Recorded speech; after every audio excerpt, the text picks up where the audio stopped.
Hello friends, मैं अंकिता स्वागत करती हूँ आपका वर्ल्ड ऑफ फिजिक्स में। आज हम फिजिक्स का एक ब्रांच है जिसको हम मैकेनिक्स कहते हैं, इसके बारे में पढ़ने वाले हैं।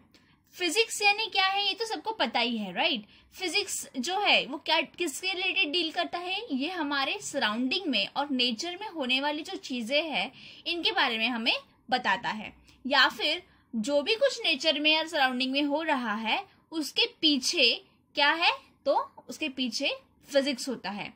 ओके, अभी फिजिक्स का एक ब्रांच है जिसको हम कहते हैं मैकेनिक्स। इस लेक्चर में हम मैकेनिक्स के बारे में पढ़ने वाले। ये सुना तो सबने है मैकेनिक्स, राइट। आप इंजीनियरिंग फील्ड में जाओ या फिर कोई भी फील्ड में जाओ, ठीक है, तो वहां पे आपको साइंस अगर है तो मैकेनिक्स जो है वो तो आपको मिलेगा ही मिलेगा। लेकिन इसका मीनिंग क्या है और इसके अंदर कौन से मेन ब्रांचेस आते हैं वो हम यहाँ पे पढ़ने वाले हैं। तो सबसे पहले इसकी डेफिनेशन देख लेते हैं। क्या कहता है mechanics? Mechanics deals with physical object. अभी फिजिकल ऑब्जेक्ट यानी ऐसे सभी ऑब्जेक्ट जिनका खुद का कुछ मास है या फिर ऐसे कोई भी सब्सटेंसेस जो एग्जिस्ट करते हैं in the form of matter, उनको हम कहते हैं फिजिकल ऑब्जेक्ट। मतलब उनका कोई भी स्टेट होगा, जैसे सॉलिड, लिक्विड, गैस, ये स्टेट है, राइट। तो फिजिकल ऑब्जेक्ट्स का अपना खुद का एक स्टेट होता है, उनकी खुद की कुछ प्रॉपर्टीज होती है। तो मैकेनिक्स ऐसे ही ऑब्जेक्ट्स के बारे में डील करता है। अभी उन ऑब्जेक्ट्स के बारे में वो क्या बताता है, ऑब्जेक्ट्स कैसे रहेंगे। एक तो वो मोशन में रहेंगे, मतलब मूविंग स्टेट में रहेंगे, या फिर वो रेस्ट में रहेंगे। तो मैकेनिक्स डील करता है ऐसे फिजिकल ऑब्जेक्ट के बारे में जो कि मोशन में हो या फिर वो रेस्ट में हो, मतलब एक ही जगह पे हो। ओके, और क्या बताता है, ये मोशन में है या फिर रेस्ट में है, तो ये क्यों होगा, एक तो रेस्ट में है या फिर मोशन में क्यों रहेगा, बिकॉज ऑफ सम एक्सटर्नल और इंटरनल इंटरैक्शंस। मतलब ये जो ऑब्जेक्ट्स है इन पे जब अगर कोई बाहर से कोई मतलब एक्सटर्नल कोई फोर्स लगता है या फिर एक्सटर्नल कुछ चीजें होती है या फिर ऑब्जेक्ट के अंदर ही कुछ इंटरैक्शन हो रहा है, इंटरनल इंटरैक्शन हो रहा है, तो इन सभी के बारे में कौन डील करता है, मैकेनिक्स के अंडर आएगा। तो फिजिकल ऑब्जेक्ट्स, उनका मोशन या फिर रेस्ट या फिर उनके अंदर होने वाली कुछ इंटरनल इंटरैक्शंस या फिर एक्सटर्नली होने वाली उन पे होने वाला कुछ फोर्स या फिर कोई भी एक्सटर्नल इन्फ्लुएंस, इन सभी के बारे में जो डील करता है, इन सभी के जो बारे में जो इन्फॉर्मेशन हमें मिलती है वो कहाँ से मिलती है, हमें मैकेनिक्स से मिलती है। मैकेनिक्स को ब्रॉडली हमने दो पार्ट्स में डिवाइड किया है, या फिर आप ऐसे बोल सकते हो कि द टाइप्स ऑफ मैकेनिक्स, मतलब मैकेनिक्स के दो बेसिक टाइप्स है। वो कौन से टाइप्स है? फर्स्ट है क्लासिकल मैकेनिक्स और दूसरा है मॉडर्न, या फिर उसको हम क्वांटम मैकेनिक्स भी कहते हैं। अभी मैं आपको बताने वाली हूँ कि ये जो क्लासिकल मैकेनिक्स जो हम बोलते हैं या फिर जो मॉडर्न या क्वांटम मैकेनिक्स कहते हैं, ये तो हमने नाम तो बहुत बार सुने हैं, classical mechanics and modern quantum mechanics, लेकिन इनका ओरिजिन कैसे हुआ, बेसिकली इनका मीनिंग क्या है, क्लासिकल और क्वांटम मैकेनिक्स आते कहाँ से है, ऐसे कौन से साइंटिस्ट थे जिन्होंने क्वांटम और क्लासिकल मैकेनिक्स को हमें बताया है। ओके, तो सबसे पहले हम देखने वाले हैं क्लासिकल मैकेनिक्स। क्यों क्लासिकल मैकेनिक्स पहले देखेंगे? क्योंकि क्लासिकल मैकेनिक्स जो है, या फिर आप बोल सकते हो कि इनको हम दो सेंचुरीज में डिवाइड कर सकते हैं। नियर अबाउंड 1900 एडी के पहले, ओके 19th सेंचुरी बोलो, 19th सेंचुरी जो है, 19th सेंचुरी के पहले वाली जो चीजें हैं तब ज्यादा चलता था क्लासिकल मैकेनिक्स, मतलब क्लासिकल मैकेनिक्स वाली चीजें। लेकिन जैसे जैसे हम मॉडर्न के स्टेट में चले जाए, जैसे जैसे हम 19th सेंचुरी के बाद में 20 और अभी 21st सेंचुरी में, तो हम जो भी डील करते हैं मोस्ट प्रोबेबली वो हम डील करते हैं मॉडर्न या फिर क्वांटम मैकेनिक्स। लेकिन इसका मतलब ये नहीं है कि हम क्लासिकल मैकेनिक्स को भी यूज नहीं करते, राइट। अच्छा, ये सब मैं आपको बता रही हूँ कि हम क्या डील करते हैं, लेकिन इसके पहले हम ये देखते हैं कि क्लासिकल और मॉडर्न जो है इसका ये जो है इसकी शुरुआत कहाँ से हुई थी। तो देखो, अराउंड 1687 में आए थे हमारे न्यूटन, सर इसाक न्यूटन। इनके बारे में तो सबने सुना है। इन्होंने हमें क्या दिया है, इन्होंने हमें फोर्स बताया है, इन्होंने हमें ग्रेविटेशनल फोर्स के बारे में इंफॉर्मेशन दी, इन्होंने बहुत सारे डिफरेंट जो लॉज ऑफ मोशन है न्यूटन के वो बताए हैं, राइट।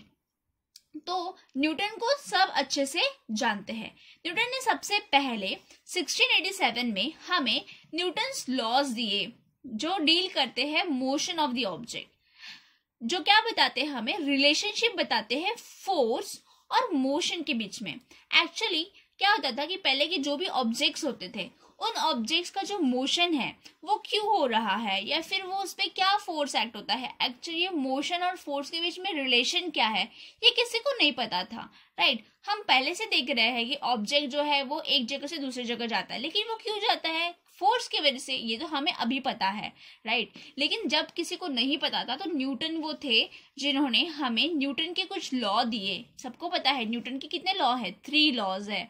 तो न्यूटन की ये जो 3 लॉज है ये हमें पूरे डिटेल्ड इंफॉर्मेशन देती है किसके बारे में, किसी भी ऑब्जेक्ट के ऊपर लगने वाला फोर्स और उसका होने वाला मोशन, इनके बारे में। मैं separately Newton's laws of motion एक अलग लेक्चर में कवर करूंगी। यहाँ पे हमारा मेन फोकस रहेगा कि क्लासिकल मैकेनिक्स और क्वांटम मैकेनिक्स का इन्वेंट कैसे हुआ है। ओके, तो न्यूटन्स लॉज ऑफ मोशन हमें न्यूटन्स ने दिए। ये मोशन, ये किसके बारे में डील करते हैं, ये ब्रॉड जो सब्जेक्ट्स है ना उनके बारे में डील करते हैं। और न्यूटन ने ये हमें लॉज कैसे दिए, किसके बेसिस पे हमें ये लॉ मिले हैं, observation of moving object. Newton ने आजू बाजू में जो होने वाली चीजें हैं उनको ऑब्जर्व किया और फिर हमें ये लॉज दिए। न्यूटन की जितनी भी थ्योरी है, न्यूटन ने हमें जो जो डिफरेंट चीजें या फिर उन्होंने जो थ्योरीज दी है वो सभी के सभी ऑब्जर्वेशन के बेसिस पर डील करते हैं। उन्होंने जो आजू बाजू में ऑब्जर्व किया उसके बेसिस पे हमें उनके थ्योरीज दिए हैं। जैसे कि आप फोर्स या फिर ग्रेविटेशनल फोर्स का ही एग्जांपल ले लो। ग्रेविटेशनल फोर्स तो सबको अच्छे से पता है और न्यूटन ने वो कैसे डिस्कवर किया ये भी पता है। हमने लास्ट लेक्चर में भी उनको स्टडी किया है फोर्स के चैप्टर में, राइट, कि न्यूटन जो है वो एक पेड़ के नीचे बैठे थे, ऊपर से एक एप्पल आके उनके सर के ऊपर गिर जाता है और फिर वो सोचने लग जाते हैं, राइट, कि वो सोचने लगते हैं कि ये जो एप्पल है ये नीचे ही क्यों गिरा। तो देखो उन्होंने क्या किया, इस एप्पल को उन्होंने ऑब्जर्व किया, उन्होंने देखा और देखने के बाद उन्होंने जो कंक्लूजन निकाला उससे उनको ग्रेविटेशनल फोर्स का उन्होंने इन्वेंशन किया है। तो बेसिकली न्यूटन जो है वो न्यूटन की जो थ्योरीज है वो ऑब्जर्वेशन बेस है। ओके, और यही सब जो है इसको हम कहते हैं क्लासिकल मैकेनिक्स। मतलब ये जो सब ऑब्जर्वेटिंग बेसिस पे जो चीजें हमें मिलती है वो हम क्लासिकल मैकेनिक्स में पढ़ते हैं। ओके, और हमें क्लासिकल मैकेनिक्स क्या बताता है, ये हमें बताता है मैक्रोस्कोपिक चीजें। मैक्रोस्कोपिक का मतलब होता है बड़ी, ब्रॉड। ओके, बड़ी बड़ी जो ऑब्जेक्ट्स है उनके बारे में हमें ये इंफॉर्मेशन बताता है कि उनकी आजू बाजू में जो इंटरेक्शन हो रहा है उसके बारे में डील करता है। फिर नेक्स्ट क्या है हमारा, क्वांटम मैकेनिक्स।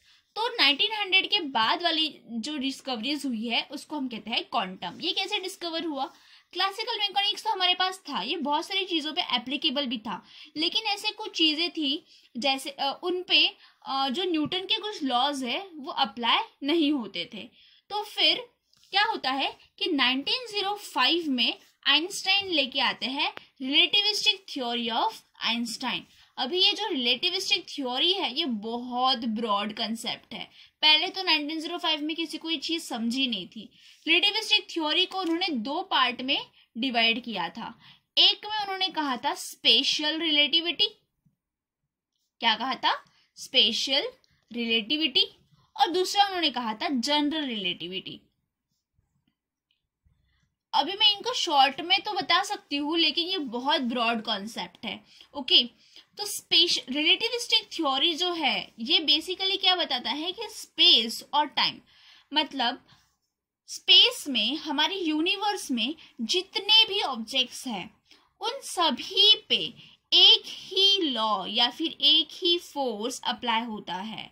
ओके, आइंस्टाइन का ये कहना था कि irrespective of the mass, irrespective of the things, जो भी स्पेस में एग्जिस्ट करता है वो सेम होगा, उन पे जो फोर्स लगेगा वो सेम रहेगा। उन्होंने जो स्पेशल रिलेटिविटी बताई थी, ओके, और जनरल रिलेटिविटी जो है ये इसका एक छोटा सा कंसेप्ट है जो हमारे न्यूटन ने हमें जो ग्रेविटेशनल फोर्स के बारे में बताया था। तो ग्रेविटेशनल फोर्स का थोड़ा सा मॉडर्न जो कंसेप्ट है वो जनरल रिलेटिविटी हमें बताता है। और जो स्पेशल रिलेटिविटी है ये स्पेस और टाइम के बारे में डील करता है। मतलब हम जो एस्ट्रोनॉमी जो पढ़ते हैं वो स्पेशल रिलेटिविटी में आता है, it deals with space and time.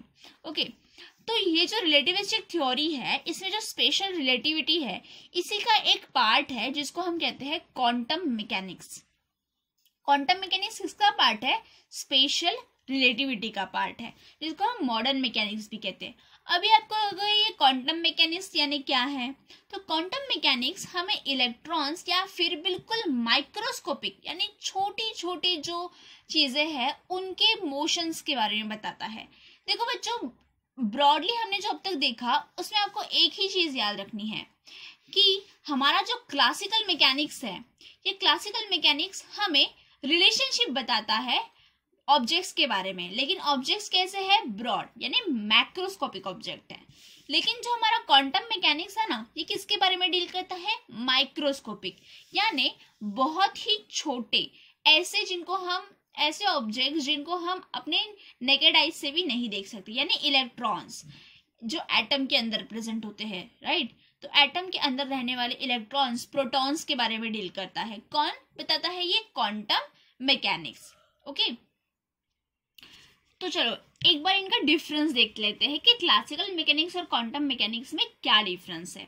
हमने क्या देखा था, क्लासिकल मैकेनिक्स किसके बारे में बताता है, हमें मैक्रोस्कोपिक ऑब्जेक्ट्स यानी बड़े ऑब्जेक्ट्स, मैक्रो यानी बड़े, ठीक है, हर जो बड़ी चीज है उसके बारे में जो इंफॉर्मेशन है, उनका मोशन कैसा होता है, वो कैसे बिहेव करते हैं, ये सब हम क्लासिकल मैकेनिक्स में पढ़ते हैं। लेकिन अगर वही चीजें हमें माइन्यूट लेवल पे देखनी है, मतलब अगर इलेक्ट्रॉन्स के बारे में देखनी है, तो इलेक्ट्रॉन्स के बारे में अगर आपको ये इलेक्ट्रॉन कैसे मूव करते हैं, इनका कैसे मोशन होता है, इनका बिहेवियर क्या है, ये अगर हमें क्लासिकल मैकेनिक्स के थ्रू जानना है, तो ये क्लासिकल मैकेनिक्स इलेक्ट्रॉन्स के बारे में नहीं बता सकता।